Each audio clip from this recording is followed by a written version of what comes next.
الحمد لله نحمده ونستعينه ونؤمن به ونتوكل عليه ونعوذ بالله من شرور أنفسنا ومن سيئات أعمالنا من يهده الله فلا مضل له ومن يضلله فلا هادي له وأشهد أن لا إله إلا الله وحده لا شريك له وأشهد أن محمدا عبده ورسوله أرسله بالهدى ودين الحق ليظهره على الدين كله ولو كره المشركون اللهم صل على محمد وعلى آل محمد كما صليت على إبراهيم وعلى آل إبراهيم إنك حميد مجيد اللهم بارك على محمد وعلى آل محمد كما باركت على إبراهيم وعلى آل إبراهيم إنك حميد مجيد أما بعد فإن أصدق الكتاب كتاب الله وخير السنن سنن محمد صلى الله عليه وسلم وشر الأمور محدثاتها وكل محدثة بدعة وكل بدعة ضلالة يا أيها الذين آمنوا أوصيكم أولا بتقوى الله أعوذ بالله من الشيطان الرجيم بسم الله الرحمن الرحيم ربنا إني أسكنت من ذريتي بواد غير ذي زرع عند بيتك المحرم ربنا ليقيموا الصلاة فاجعل أفئدة من الناس تهوي إليهم وارزقهم من الثمرات لعلهم تشكرون. അള്ളാഹുവിൻ്റെ അടിമകളായ സഹോദരങ്ങളെ, അള്ളാഹുവിൻ്റെ വിധിവിലക്കുകൾ അനുസരിച്ച് ജീവിക്കാൻ എന്നെയും നിങ്ങളെയും ആദ്യമേ ഉണർത്തുകയാണ്, ഉപദേശിക്കുകയാണ്. അപ്രകാരം ജീവിച്ചു മരിക്കാൻ അള്ളാഹു നമ്മെ അനുഗ്രഹിക്കുമാറാകട്ടെ. മില്ലത്ത് ഇബ്രാഹീമിനെ സംബന്ധിച്ചാണ് കഴിഞ്ഞ ആഴ്ച നമ്മൾ സൂചിപ്പിച്ചു വന്നത്. ഖുർആനിൽ 19ഓളം സ്ഥലങ്ങളിൽ ഇബ്രാഹിം നബി അലൈഹിസ്സലാമയെ സംബന്ധിച്ചുള്ള അദ്ദേഹത്തിൻ്റെ പ്രാർത്ഥന വിവരിക്കുന്നുണ്ട്. ഈ കാലഘട്ടത്തിലും ആ പ്രാർത്ഥനയ്ക്കുള്ള പ്രാധാന്യവും പ്രസക്തിയുമാണ് നാം മനസ്സിലാക്കേണ്ടത്. വിശ്വാസികളെ സംബന്ധിച്ചിടത്തോളം പ്രാർത്ഥന അവരുടെ ജീവിതത്തിലെ മുഖ്യമായ ആയുധമാണ്. ഖുർആനിലെ 25-ാമത്തെ അധ്യായം സൂറ അൽ ഫുർഖാൻ അവസാനിപ്പിക്കുന്നത് അള്ളാഹു ഈ വചനം പറഞ്ഞുകൊണ്ടാണ്. ഖുൽ മാ യഅ്ബഉ ബിക്കും റബ്ബി ലൗലാ ദുആഉക്കും. നിങ്ങളുടെ പ്രാർത്ഥന ഇല്ലായിരുന്നുവെങ്കിൽ തീർച്ചയായും എൻ്റെ രക്ഷിതാവ് നിങ്ങളെ വിലവയ്ക്കുമായിരുന്നില്ല. അപ്പോൾ നമ്മൾ അള്ളാഹുവിൻ്റെ അടുക്കൽ സ്വീകാര്യമായിത്തീരുന്ന വ്യക്തികളായിത്തീരുന്നത് അള്ളാഹുവിലേക്കുള്ള നമ്മുടെ പ്രാർത്ഥനയെ കൂടി പരിഗണിച്ചുകൊണ്ടാണ് എന്ന് ആ വചനം കൃത്യമായിട്ട് പറയുന്നുണ്ട്. ഭൗതിക സൗകര്യങ്ങളുടെ തുലോം കുറവുള്ളൊരു കാലഘട്ടത്തിൽ ഇബ്രാഹിം നബി അലൈഹിസ്സലാം സർവ്വതും അള്ളാഹുവിൽ സമർപ്പിച്ചുകൊണ്ട് അദ്ദേഹം കാഴ്ചവെക്കുന്ന ജീവിതത്തിന് വളരെ മനോഹരമാണ് എന്ന് മാത്രമല്ല, അത് എക്കാലഘട്ടത്തിലും പ്രത്യാശ പ്രദാനം ചെയ്യുന്നതാണ്. ആ പ്രാർത്ഥനയും അതിലടങ്ങിയിട്ടുള്ള ആശയത്തെ സംബന്ധിച്ചുമാണ് ഇന്ന് നമ്മൾ സംസാരിക്കാൻ ഉദ്ദേശിക്കുന്നത്. ഖുർആനിലെ 14-ാമത്തെ അധ്യായം സൂറ ഇബ്രാഹീമിലെ 37-ാമത്തെ വചനമാണ് ആമുഖമായി ഞാൻ നിങ്ങളുടെ ശ്രദ്ധയിൽ കേൾപ്പിച്ചത്. ആ ആയത്തിലൂടെ ഇബ്രാഹിം നബി അലൈഹി സ്വലാം നടത്തുന്ന പ്രാർത്ഥന ഇങ്ങനെയാണ്: റബ്ബന, ഞങ്ങളുടെ രക്ഷിതാവേ, ഇന്നി അസ്കൻതു മിൻ ദുർരിയത്തി, എൻ്റെ സന്തതികളിൽപ്പെട്ട ചില ആളുകളെ ഞാനിവിടെ പാർപ്പിക്കുകയാണ്. ബിവാദിൻ ഗൈരി ദീ സർഇൻ, കൃഷിയോഗ്യമല്ലാത്ത ഈ താഴ്വരയിൽ, ഇൻദ ബൈത്തിക്കൽ മുഹറം, ആദരണീയമായ നിന്റെ പവിത്രമായ ഭവനത്തിൻ്റെ ചാരയായി. റബ്ബന, ഞങ്ങളുടെ രക്ഷിതാവേ, ലിയുഖീമസ്സലാ, അവർ നമസ്കാരം നിർവഹിക്കുന്നതിന് വേണ്ടിയാണ്. ഫജഅൽ അഫ്ഇദത്തം മിനന്നാസി തഹ്വി ഇലൈഹി, ജനസഞ്ചയങ്ങളിൽപ്പെട്ട ആളുകളുടെ മനസ്സുകളെ നീ അവരിലേക്ക് ചായ്വുള്ളതാക്കി തീർക്കണമേ. വർസുഖുഹും മിനസ് സമറാത്ത്, എല്ലാ ഫലങ്ങളിൽ നിന്നും നീ അവർക്ക് ഉപജീവനം നൽകണമേ. ലഅല്ലക്കും തഷ്കുറൂൻ, അവർ നന്ദിയുള്ളവരായി തീരുന്നതിന് വേണ്ടി. വളരെ കൃത്യമായി തൻ്റെ ജീവിതത്തെ വരച്ചു കാണിക്കുകയാണ് ആ പ്രാർത്ഥനയിൽ ഇബ്രാഹിം നബി അലൈഹി ഇസ്ലാം ചെയ്യുന്നത്. നമ്മളൊക്കെ അള്ളാഹുവിൽ വിശ്വാസമുള്ളവരാണ്. അള്ളാഹുവിൽ വിശ്വാസമുള്ളതുപോലെ തന്നെ വളരെ പ്രാധാന്യമാണ് അള്ളാഹുവിനെ വിശ്വസിക്കുക എന്നത്. എല്ലാ സൗകര്യങ്ങളും ഒത്തുവന്നാൽ അള്ള പറഞ്ഞതുപോലെ എന്തെങ്കിലുമൊക്കെ ചെയ്യാമെന്നിടത്താണ് പലപ്പോഴും വിശ്വാസികൾ പോലും. അവിടെയാണ് ഈ പ്രാർത്ഥനയുടെ ആദ്യ ഭാഗത്തിൻ്റെ പ്രസക്തി എന്ന് പറയുന്നത്. റബ്ബന ഇന്നി അസ്കൻതു മിൻ ദുർരിയത്തി ബിവാദിൻ ഗൈരി ദി സർഇൻ, കൃഷിയോഗ്യമല്ലാത്ത, യാതൊരു കൃഷിയുമില്ലാത്ത ഉശ്വരമായൊരു മരുഭൂമിയിൽ എൻ്റെ സന്തതികളിൽപ്പെട്ട ചിലരെ ഞാനിത് അവിടെ പാർപ്പിക്കുകയാണ് രക്ഷിതാവേ എന്ന് പറയുമ്പോൾ ഹാജറ ബീവി ചോദിക്കുന്നുണ്ട്, അള്ളാഹുവിൻ്റെ കൽപ്പന തന്നെയാണോ എന്ന്. അതിന് അദ്ദേഹത്തിൻ്റെ മറുപടി അതേ എന്ന് മാത്രമാണ്. അള്ളാഹുവിൻ്റെ കൽപ്പനയെ സ്വീകരിക്കുക എന്നത് അള്ളാഹുവിൽ വിശ്വസിക്കുന്നതിനേക്കാൾ ഉപരിയായി അള്ളാഹുവിനെ വിശ്വസിക്കുക എന്നൊരു തലത്തിലേക്ക് മാറുകയാണ്. അള്ളാഹുവിനെ വിശ്വസിക്കുമ്പോഴാണ് അള്ളാഹു പറഞ്ഞ കാര്യങ്ങൾ ഒരു അമാന്തവും കൂടാതെ, ഒരു തടസ്സവും കൂടാതെ കൃത്യമായി നമുക്ക് നിർവഹിക്കാൻ സാധിക്കുക. അങ്ങനെ അള്ളാഹുവിൽ അദ്ദേഹം കൃത്യമായി അള്ളാഹുവിൽ വിശ്വാസമുള്ളതുപോലെ തന്നെ അള്ളാഹുവിനെ വിശ്വസിച്ചിരുന്നു എന്നതാണ്. ജീവിതത്തിൻ്റെ തിരക്കുകൾക്ക് ശേഷം ഒഴിവ് കിട്ടിയാൽ മാത്രം മതത്തിൻ്റെതായ ആചാരങ്ങളും അനുഷ്ഠാനങ്ങളുമൊക്കെ ശ്രദ്ധിക്കുന്ന ആളുകൾ സാമാന്യ മുസ്ലിങ്ങളിലുണ്ട്. അവരുടെ ടൂറിലാണ് എങ്കിൽ നമസ്കാരം ഒഴിവാക്കും. കല്യാണവും അതേപോലെയുള്ള എന്തെങ്കിലുമൊക്കെ സവിശേഷമായ കാര്യങ്ങൾ സ്വന്തം വീടുകളിൽ നടന്നാൽ അന്നത്തെ ദിവസം ഈ കാര്യങ്ങളൊന്നും ഇല്ലാത്തവരായി മാറും അവർ. അപ്പോൾ എല്ലാം കഴിഞ്ഞാൽ ഒത്തുവന്നാൽ ചെയ്യുന്ന ഒന്നായി നമ്മുടെ മതപരമായ ചിട്ടകൾ പോലും മാറിക്കൊണ്ടിരിക്കുകയാണ്. അവിടെയാണ് ഇബ്രാഹിം നബി അലൈഹി സ്വലാം യാതൊരു സൗകര്യവുമില്ലാത്തൊരു സ്ഥലത്ത് അള്ളാഹു കൽപ്പിച്ചു എന്നതിൻ്റെ പേരിൽ കൊണ്ടുപോയി ആക്കുന്നത്. അവിടെ ഒരു ഭരമേൽപ്പിക്കലുണ്ട്. ആ ഭരമേൽപ്പിക്കലിന് അള്ളാഹുവിൻ്റെ പക്കൽ നിന്നുള്ള കൃത്യമായ ഉത്തരമാണ് ചരിത്രമായി പിന്നീട് നമ്മൾ വായിക്കുന്നത്. ഖുർആനിലെ 65-ാമത്തെ അധ്യായം സൂറ ത്വലാഖിലെ 2-3 വചനങ്ങൾ ഇങ്ങനെയാണ്. വമൻ യത്തഖില്ലാ, ആർ അള്ളാഹുവിനെ സൂക്ഷിക്കുന്നുവോ, യജ്അൽ ലഹു മഖ്റജ, തീർച്ചയായും അവനൊരു പോംവഴി അള്ളാഹു ഉണ്ടാക്കി കൊടുക്കും. പടച്ചവനിൽ വിശ്വാസമുള്ള, കൃത്യമായ ഭക്തിയുള്ള, അള്ളാഹുവിനെ സൂക്ഷിച്ച് ജീവിക്കേണ്ട പോലെ ആര് സൂക്ഷിക്കുന്നവോ ആ സൂക്ഷ്മത പാലിക്കുന്നവൻ്റെ ജീവിതത്തിൽ ഒരു വഴി ഉണ്ടാക്കി കൊടുക്കൽ അള്ളാഹുവിൻ്റെ ബാധ്യതയാണ്. തുടർന്ന് തൊട്ടടുത്ത വചനത്തിൽ അള്ളാഹു പറയുന്നു, വയർസുഖുഹു മിൻ ഹൈസു ലാ യഹ്തസിബ്, വയർസുഖുഹു, അവന് നാം ഉപജീവനം നൽകുന്നതാണ്. മിൻ ഹൈസു ലാ യഹ്തസിബ്, കണക്കാക്കാത്ത വിധത്തിൽ, കണക്ക് കൂട്ടാത്ത, ഏത് മാർഗത്തിലൂടെ സഹായം കിട്ടുമെന്നൊന്നും അറിയാത്ത മറ്റൊരു മാർഗത്തിലൂടെ അള്ളാഹു അവന് ഉപജീവനം നൽകുമെന്നുള്ളത്. വമൻ യതവക്കൽ അലല്ലാഹ്, വചനം അവസാനിപ്പിക്കുന്നത് ഇങ്ങനെ പറഞ്ഞുകൊണ്ടാണ്, ആരല്ലാഹുവിൽ ഭരമേൽപ്പിക്കുന്നുവോ ഫഹുവ ഹസ്ബുഹു, അവൻ അള്ളാഹു മതിയായവനാണ്. പടച്ചവനിൽ ഭരമേൽപ്പിക്കുന്ന ഒരാളെ സംബന്ധിച്ചിടത്തോളം അള്ളാഹു മതി, അവൻ്റെ ഏതൊരു പ്രശ്നത്തിനും പരിഹാരമായിട്ട് എന്നതാണ്. ഈ ആയത്തിൻ്റെ വിശദീകരണത്തിൽ ഇമാം ഇബ്നു മാജയിൽ നിന്ന് ഉദ്ധരിക്കുന്ന ഒരു റിവായത്ത് ഇങ്ങനെ പറയുന്നു.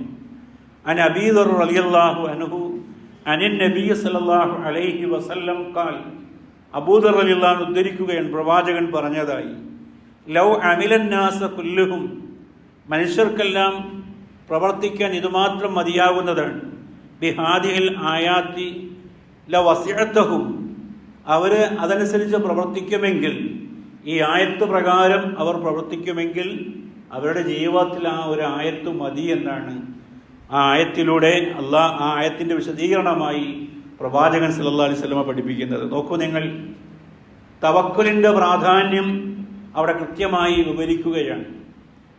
മറിയം അലൈഹിസ്സലാമയോട് അവരുടെ പ്രസവവുമായി ബന്ധപ്പെട്ട പ്രയാസങ്ങൾ ഒരു ഭാഗത്ത്, ജനങ്ങളുടെ പരിഹാസങ്ങൾ മറ്റൊരു ഭാഗത്ത്. ഈ പ്രയാസങ്ങൾക്ക് നടുവിൽ മറിയമിനോട് അള്ളാഹു പറഞ്ഞതായി ഖുർആൻ രേഖപ്പെടുത്തിയത് 19-ാമത്തെ അധ്യായത്തിലെ 25-ാമത്തെ വചനത്തിൽ നമുക്ക് വായിക്കാവുന്നതാണ്. തവക്കുൽ എന്ന് പറയുന്നത് നമ്മളുടെ പ്രവർത്തനവും പ്രാർത്ഥനയും ചേർന്നതാണ്.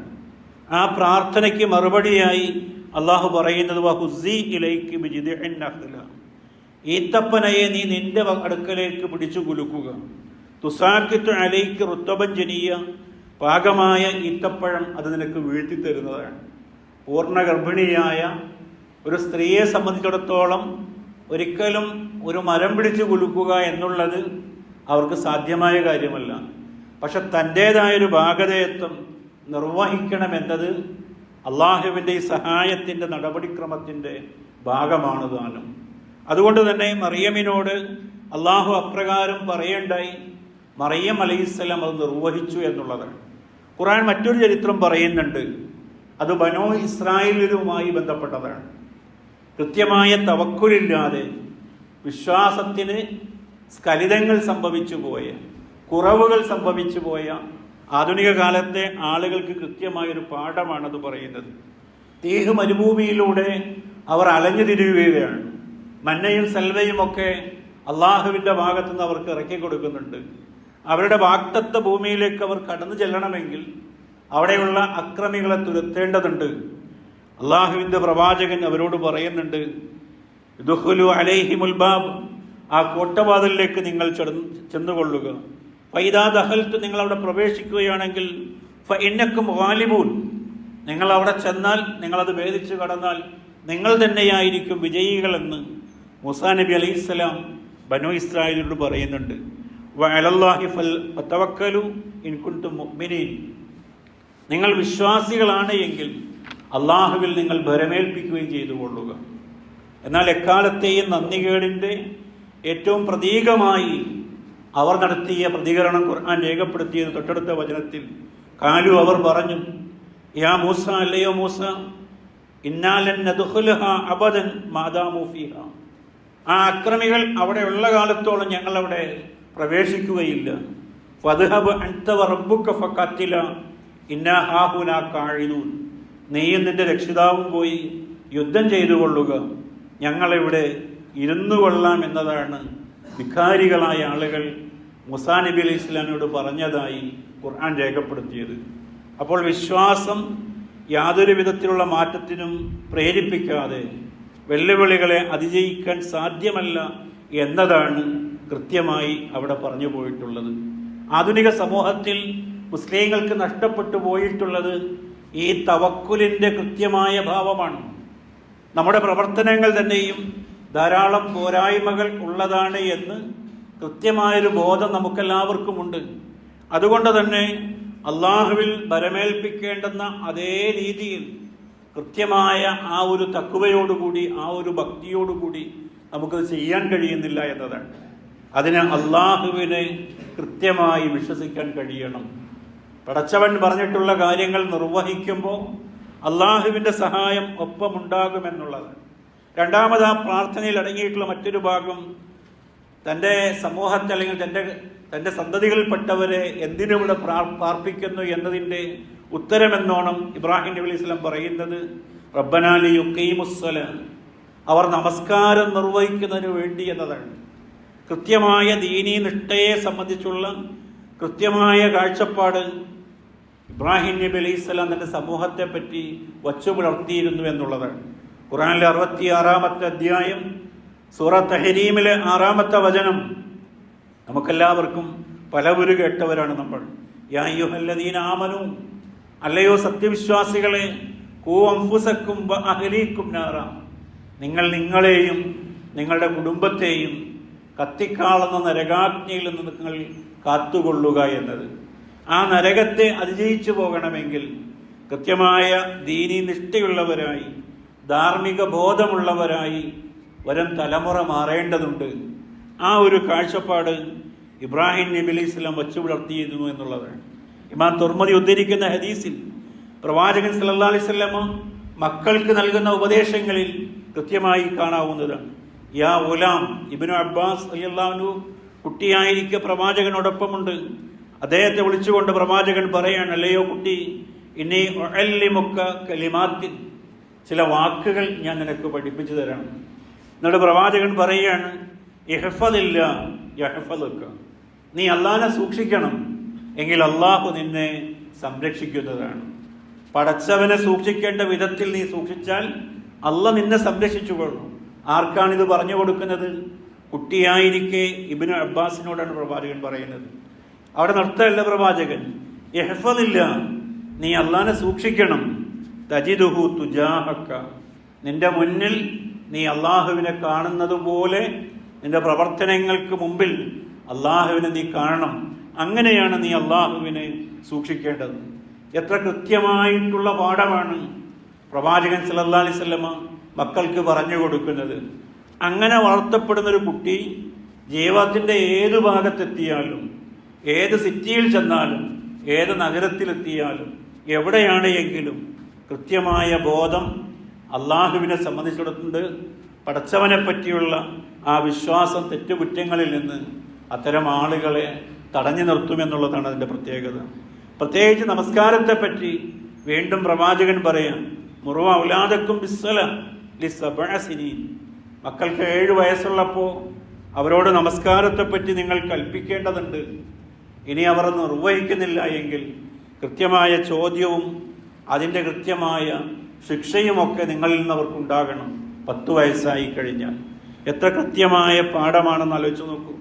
ജീവിതത്തിലെ ഒരു ധാർമ്മികത ഒരാൾക്ക് വച്ചു പുലർത്താൻ കഴിയുന്നത്, അതിന് ഏറ്റവും പ്രേരകമായ സംഗതി ജീവിതത്തിൻ്റെ ഓരോ ദിവസങ്ങളിലും അനേക വട്ടങ്ങളിൽ ആവർത്തിച്ച് ചെയ്യുന്ന നമസ്കാരമാണ്.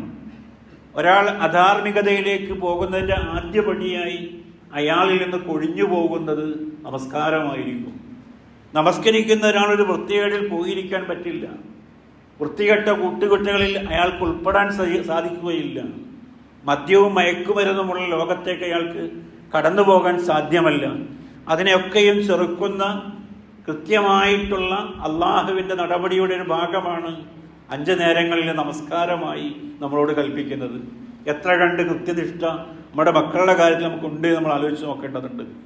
ആ പ്രാർത്ഥനയ്ക്ക് ശേഷം 38-ാമത്തെ വചനത്തിൽ ഇബ്രാഹിം നബി അലൈഹി സ്വലാം പറയുന്നുണ്ട്, റബ്ബനാ ഇന്നക തഅലമു മാ നുഖ്ഫി വമാ നുഅ്ലിൻ, ഞങ്ങൾ രഹസ്യമാക്കുന്നതും പരസ്യമാക്കുന്നതും നാഥാ നീ കൃത്യമായിട്ട് അറിയുന്നവനാണ്.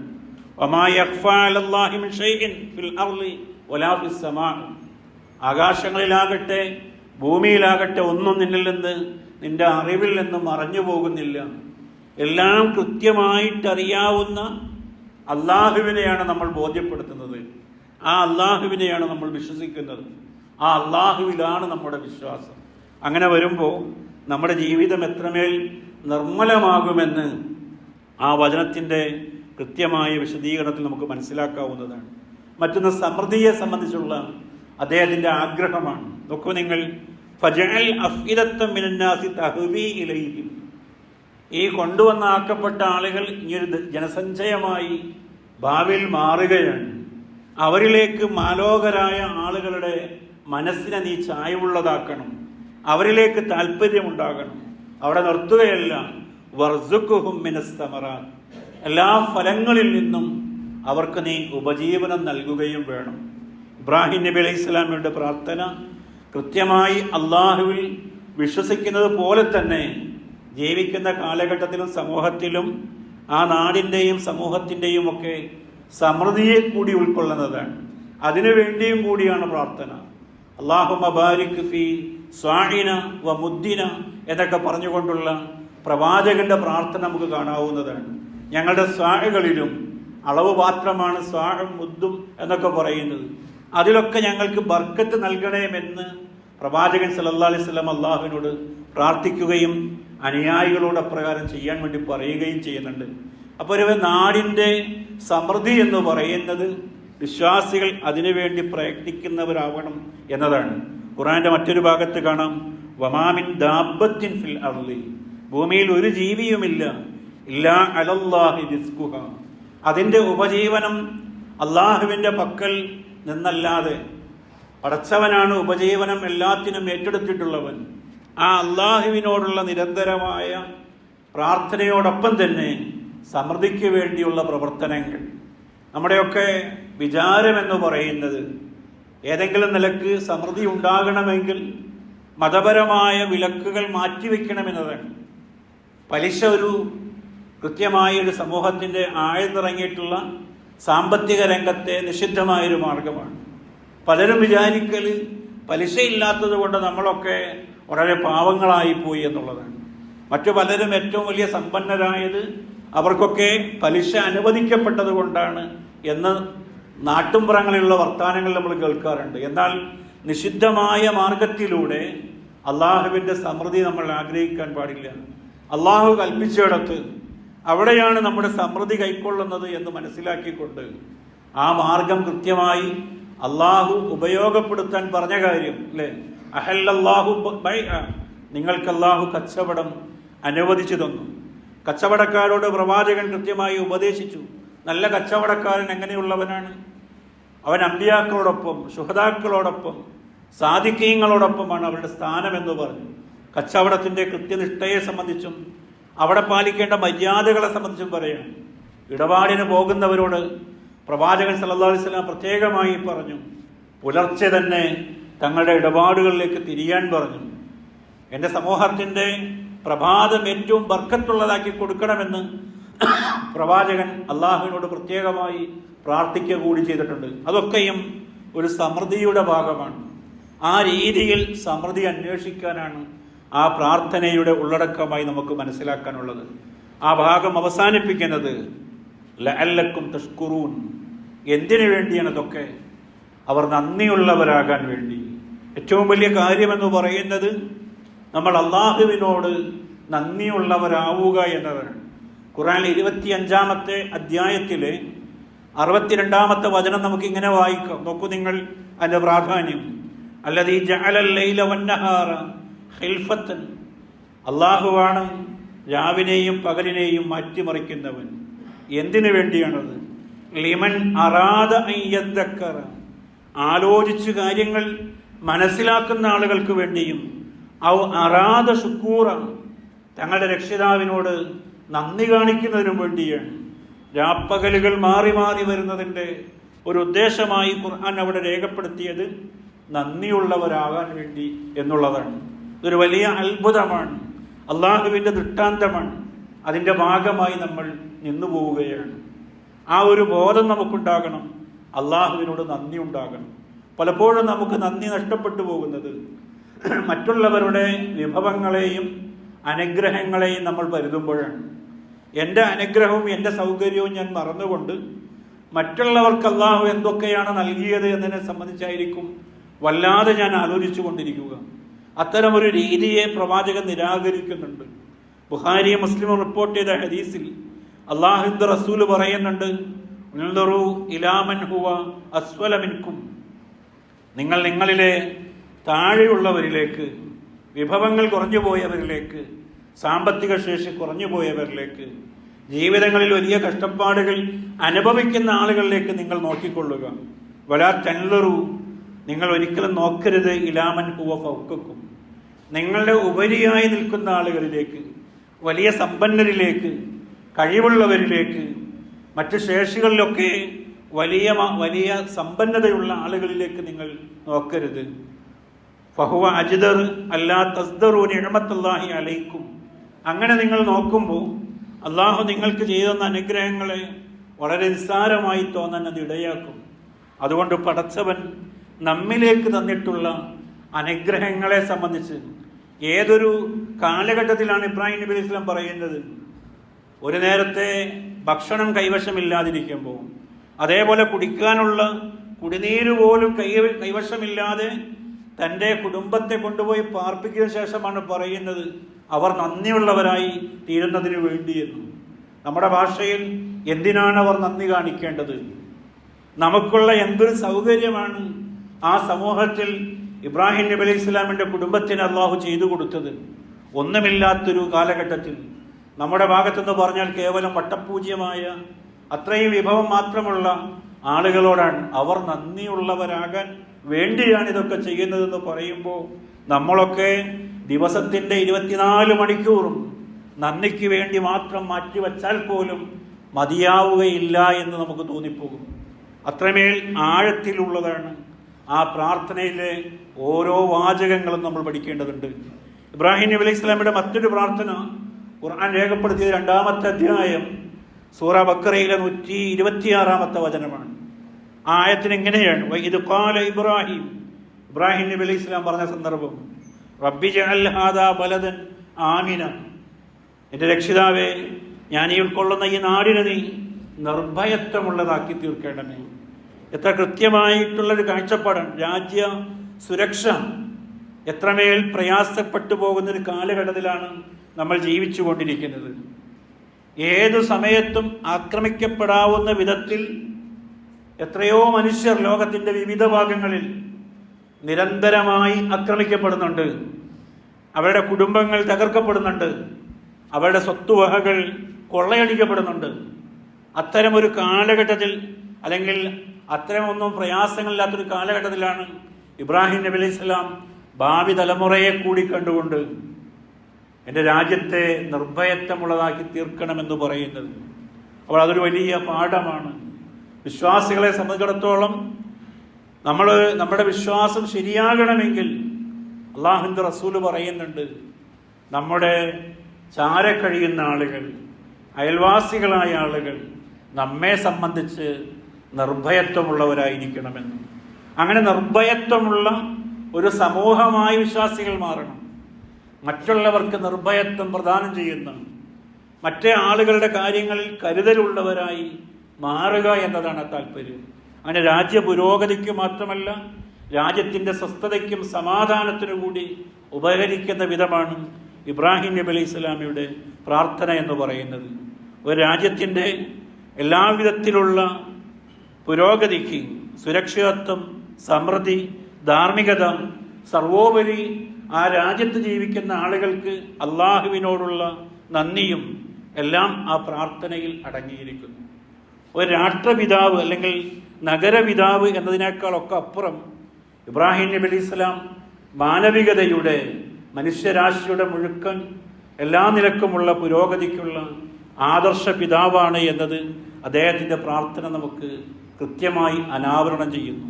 ആ ഒരു രീതിയിൽ ഭാവിയിൽ വരുന്ന തലമുറയ്ക്ക് വേണ്ടിയുള്ള ഏറ്റവും നല്ല ആത്മാർത്ഥമായ സമർപ്പണവും പ്രാർത്ഥനയും എൻ്റെയും നിങ്ങളുടെയും ജീവിതത്തിൽ ഉണ്ടാകണം. അതുകൂടി ആ പ്രാർത്ഥനയിൽ കൃത്യമായി ഉൾക്കൊള്ളിച്ചിരിക്കുന്നു. അങ്ങനെയുള്ള നല്ല സമൂഹമായി ജീവിക്കാൻ ഞാനും നിങ്ങളും പരിശ്രമിക്കുക. അള്ളാഹു അതിനെ നമ്മെ അനുഗ്രഹിക്കുമാറാകട്ടെ.